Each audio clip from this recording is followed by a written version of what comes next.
नमस्कार, आप देख रहे हैं सी न्यूज भारत और मैं हूं आपके साथ ज्योति अरोड़ा। विधानसभा चुनाव को लेकर आज शुक्रवार को भारतीय राष्ट्रीय पार्टी के राष्ट्रीय अध्यक्ष आरपी मौर्य से कई मुद्दों को लेकर बातचीत हुई। इस दौरान उन्होंने कहा कि उत्तर प्रदेश में उनकी पार्टी कई मुद्दों को लेकर चुनाव लड़ेगी। नमस्कार, आज हमसे बात करने के लिए यहाँ मौजूद हैं भारतीय राष्ट्रीय पार्टी के राष्ट्रीय अध्यक्ष आरपी मौर्य जी।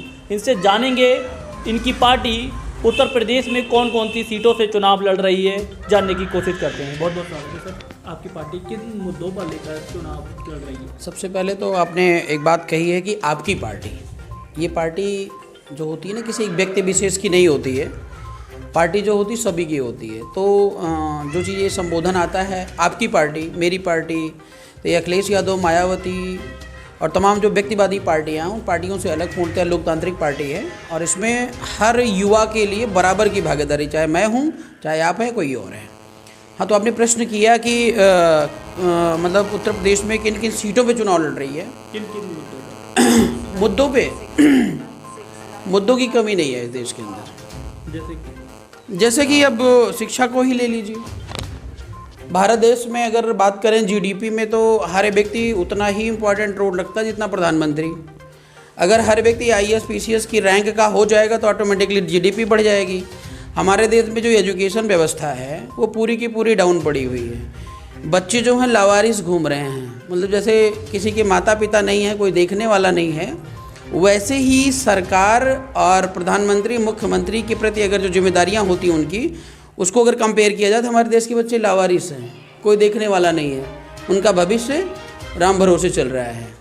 तो हमारा मतलब ये है कि बच्चे जो हमारे देश में हो रहे हैं ना, उनको प्रॉपर एजुकेशन मिलनी चाहिए, प्रॉपर उनकी कैरियर को लेकर के काउंसलिंग से होते हुए उनको प्रॉपर जॉब हो या कोई प्रॉपर बिजनेस हो, या मतलब कहीं ना कहीं उनका लाइफ को सक्सेसफुल बनाया जाए, ऑटोमेटिकली जीडीपी बढ़ेगी।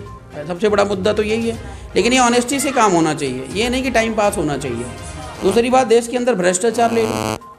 हम कह रहे हैं किस व्यवस्था के किस सिस्टम में भ्रष्टाचार नहीं है। बीजेपी बात करती है पूरी की पूरी भ्रष्ट पार्टी है, बलात्कारी पार्टी, आप जान ही रहे हैं। ब्राह्मणवाद को चरम पे ले जा रही है, आपको पता है। प्रधानमंत्री मुख्यमंत्री अपने जिम्मेदारियों से परे हैं, उनको ये नहीं पता कि प्रधानमंत्री मुख्यमंत्री का वास्तविक धर्म क्या है। वो दिन भर हिंदू धर्म का प्रचार कर रहे हैं, मंदिर मस्जिद घूम रहे हैं। तो ये उनकी ड्यूटी नहीं है। किसको क्या धर्म मानना है ये लोग अपना तय कर लेंगे, तुम्हारी क्या जिम्मेदारी। प्रधानमंत्री मुख्यमंत्री बनाया गया तो वो काम करो जिसके लिए बनाया गया तुम्हें।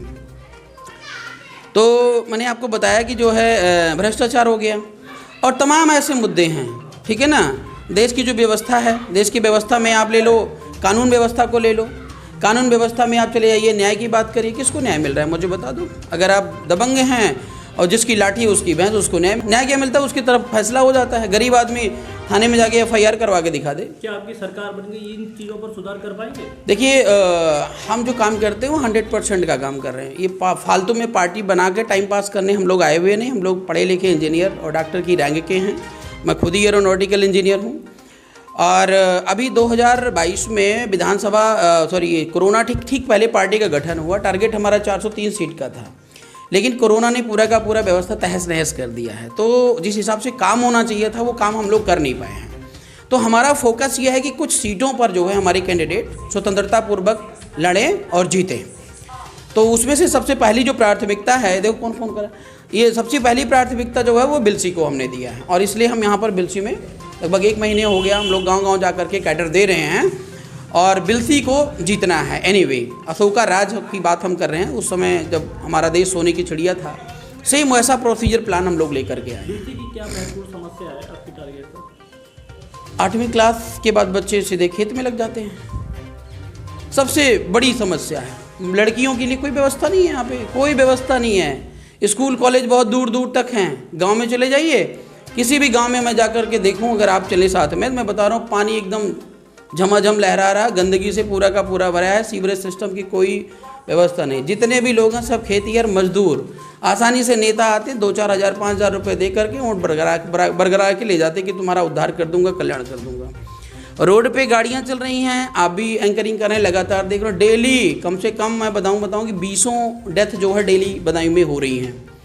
मतलब गाड़ी चलने का कोई प्रॉपर पैटर्न नहीं है। इसका मतलब क्या है कि एजुकेशन लेवल यहाँ की बहुत डाउन है। और यहाँ पे भाई वोट की तो वैल्यू वही होती, चाहे आप पढ़े हो या अनपढ़ हो, ठीक है ना। तो मेन जो प्रॉब्लम है कि शिक्षा और स्वास्थ्य की तो कोई व्यवस्था नहीं है। अभी अगर आपका एक्सीडेंट हो जाए, हमारा हो जाए, तो हमें बरेली भागना पड़ेगा, अलीगढ़ भागना पड़ेगा, लखनऊ भागना, यहाँ कोई व्यवस्था नहीं है। बदायूं से सी न्यूज़ संवाददाता नईम अब्बासी की रिपोर्ट। इस खास खबर में फिलहाल के लिए इतना ही। आप देखते रहिए सी न्यूज़ भारत।